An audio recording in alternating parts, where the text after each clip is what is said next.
This is City Talk 105.9. Hello, I'm Larry Neild, and I'm talking to Michael Hatton, likes to be known as Mick, and Mick is the youngest brother of Nancy Hatton of Widnes Lane fame. So when you arrived in Indiana, presumably you were met by Mac at the airport or somebody like that? Or, yeah. Of course, Nancy now would be a mum with two children. Yeah. Does she recognise you? No, well, yes, at first she was a bit but she knew it was coming. But she said she wouldn't recognise me because that's the end of all the years. Did you recognise her? Yes. You did? Oh, yeah. How did you greet her? With arms around each other, big kisses and cuddles and all this. That was great. Because you hadn't seen her for a long time. Since 1945, yeah. Right, really? Right. Yeah. And you got on well? Oh, yeah, I had a great time, yeah. Great. And Mac took us all around the Smoky Mountains and we had holidays over there, Had a great time. Of course, at that time, Nancy and Mac were farmers, really, weren't they? Doing other things as well. Nancy was working in a school thing. I think she was a nurse in a school, big college. Sure. Mac worked in an engineering firm. You're right. But he had his own road grader things for grading the road, okay. A bulldozer for doing it. He done quite. I don't think he didn't know much farming, but he done things for the corporation over there, the city over there. Okay. Yeah. And what they did have on the vast land, they had stacks and stacks of walnut trees. Oh, so really? They used to have them. The American government told them what they could take and when they could take it.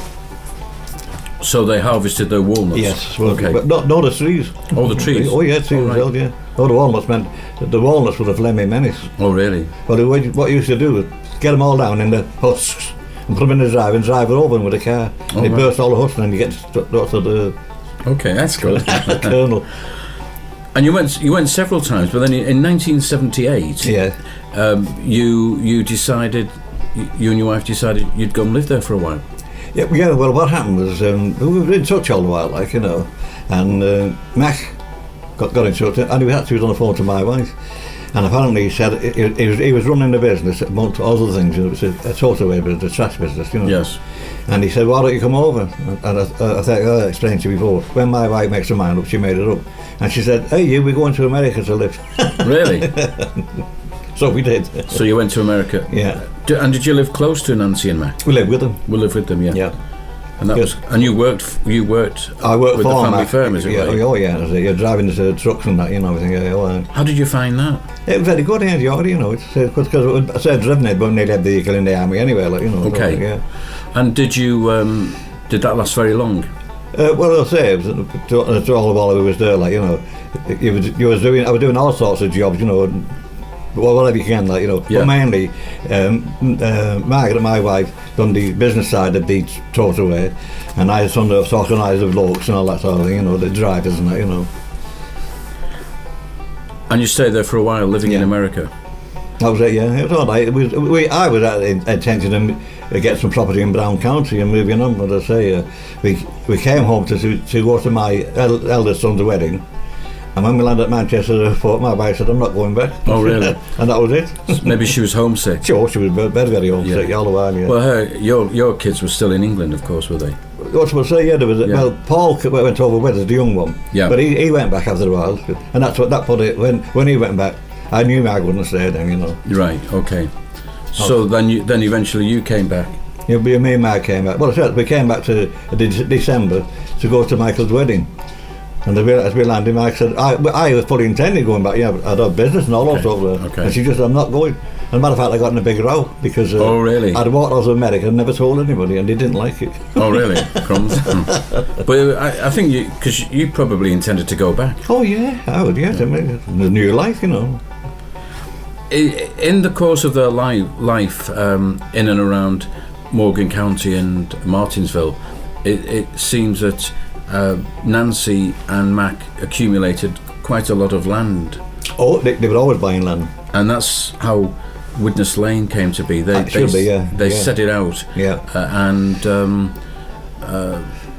Well, as you went down Brandywine Lane from the top, as I can remember it now. You mentioned Brandywine Lane. Yes. Why is it called Brandywine Lane?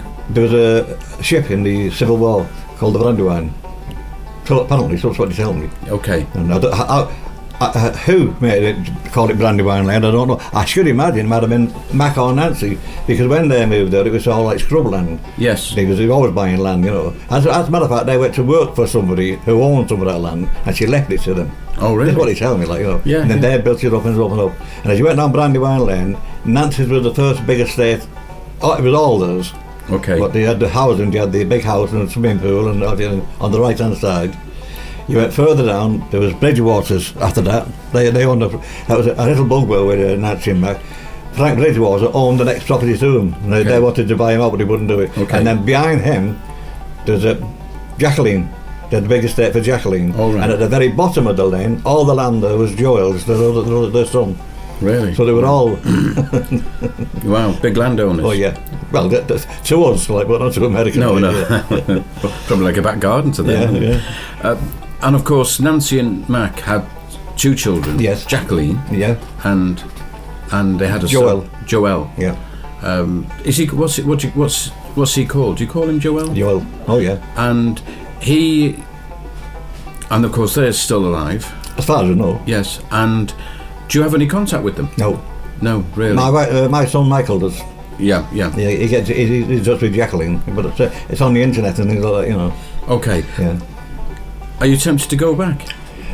Not really. I'd like to go back just to go around and see all the places for the holiday, like, you know. Yeah. But not to visit the relatives, no. Because of course now you're a widower, so. Oh, that's right. Yeah. You'd maybe go back on your own or something, would you? Well, yeah, I could do, but actually I've still got friends in Chicago and all that. Okay. I made a lot of friends over there, like, you know. Friends in Texas. We lived in Texas as well, you see, behind the work. Oh, really? Oh, yeah, we moved from... We was going up, when we decided we was coming home at the end of it, we decided we would go to see a friend of ours in Texas. So we was there for a couple of months, and then she decided we have friends in Boston, Millis. So we went to live there for a couple of months. Really? Of course, Mac died in 1992. Yeah. And you went about a year later? Yeah, something like that, yeah. Was that the last time you went? Oh. Yeah, that's right, yeah. Because Nancy was in the home then. She didn't know she was just had Alzheimer's. And she had Alzheimer's. She was just a cabbage. Nothing, Oh. didn't know nothing at all. Yeah. Really? Yeah. Was she aware that Mac had died? No, not then. No, really? Well, she was supposed she was, but we can't tell because when we did see her in the home was beautiful. She was sat on the end of the bed, rocking back and singing to herself. Nothing else. Not a sound, nothing. Really? Not recognised at all, you know. Oh dear. So that was... You've not been back then since 1993-ish? Something like, yeah. Really? Well, they had it. See, the other sister was over there, lived near Nancy. Or Vida. Over, yes. Yeah. She lived in Lindsay Avenue in Martinsville. Oh, in Martinsville. Yeah. The big town. And have they got any relatives? She had one son. They had married a bloke named Bill Stanner from Penketh. The Stanners are well known in Penketh. His brother was a heavyweight boxer. Anyway, she married Bill Stanner, and they went out there in about 1950 something. I can't remember what it was. And they had a little boy, Ian, and they thought so. Told him what they had, like, you know. Yeah. And as far as I know, Ian had a couple of children, but he had about 3 or 4 wives, I think. So, oh, really? Yeah, one of those, yeah. And the last I heard, we got to be about 10 years ago now, we was in touch with Vera, you know. Yeah. And she got in touch with us at Christmas time, we phoned her up, and we was going to go over Miami to see Vera, like, you know. And Vera said, don't come over yet, because she's going to have a belt in her heart. Right. She said, come over after Christmas. So I was trying to get through, couldn't find anything. She had a grandson living with her then. Right. And it took her, I'd say about 6 weeks. And eventually I got through to somebody I knew, and they said Vera hadn't come out of the operation, she was dead. Oh dear. Married. And the grandson had sold the house and gone, and that was it, so it's finished. Oh really? Wow, that was a shock. Yeah. Yeah, so... And her son Ian was living in Nebraska somewhere with a woman. Okay, so how old was Vera when she died? Oh, let's see. I can't remember now, you know. What year were we talking? Be about 10 years ago, what would it be? I don't know, yeah. Yeah, okay. Yeah. Well, it's interesting, isn't it, that out of your sisters, Nancy, Elsie and Vera, all ended up in America. Yeah, they went up because they'd married Americans, Nancy and Elsie, and of course Vera and Bill Stanley decided it was like me and Mark, it was a good idea to go over there. Bill was a master joiner. Right. He done a lot of, in Indiana, there's a place called Lockerbie Square. It's a heritage place, and he done a lot of work on that. Okay, yeah. But the big American poet, James Whitcomb Riley, had a big estate in Lockerbie Square. American poet. Okay.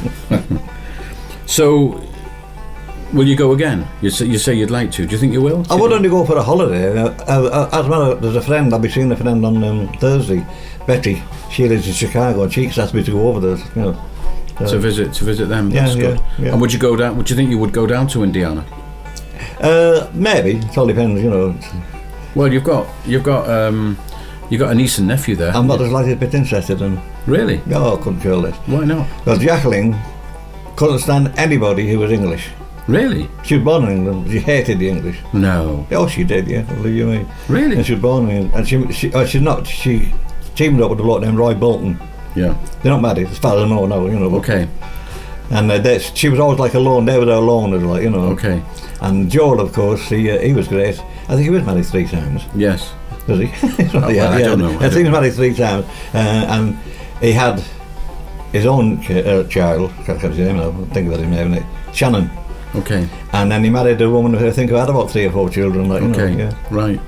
Of course, Nancy's husband Mac was Cherokee Indian. Yes. Yeah. Part Cherokee Indian. Part Cherokee. Yeah.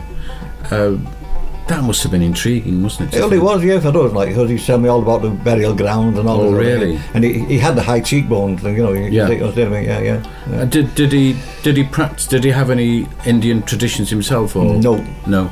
Not that I know of. He never showed anything like that, Just interested in the history of the Native Americans being. He was over into, but we didn't see anything much of it, It was, Okay. Wow, it's a fascinating story, isn't it? Yeah. And of course, you've got Widnes Lane in Martinsville. Yeah. And soon we're going to have. Well, it's a place called Wilbur, isn't it?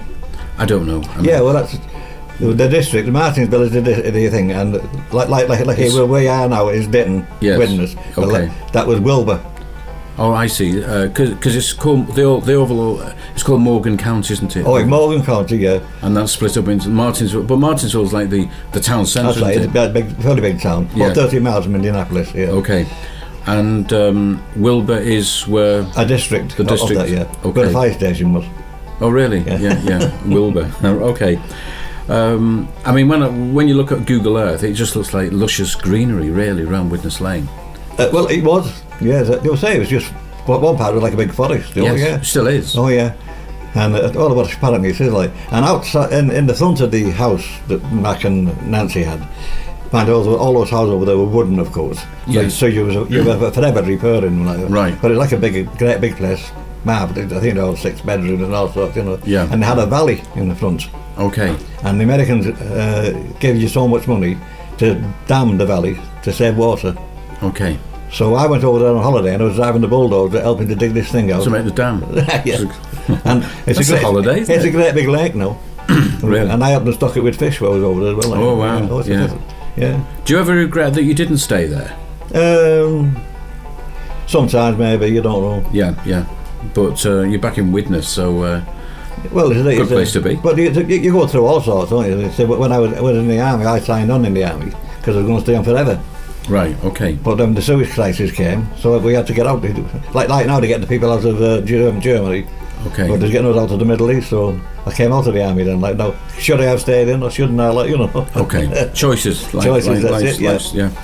Well, listen, Mick, it's been great talking to you about this fascinating story, and we filled in a lot of blank spaces for us about the history of Widnes Lane and Nancy. It's great. Yeah. That's it's surprising that. Yeah. Thanks for joining me today, and it's been great chatting. Thanks for having a chat to you and everything. It's been a privilege. Thank you very much. Oh, thank you very much indeed. Yes, This is City Talk 105.9.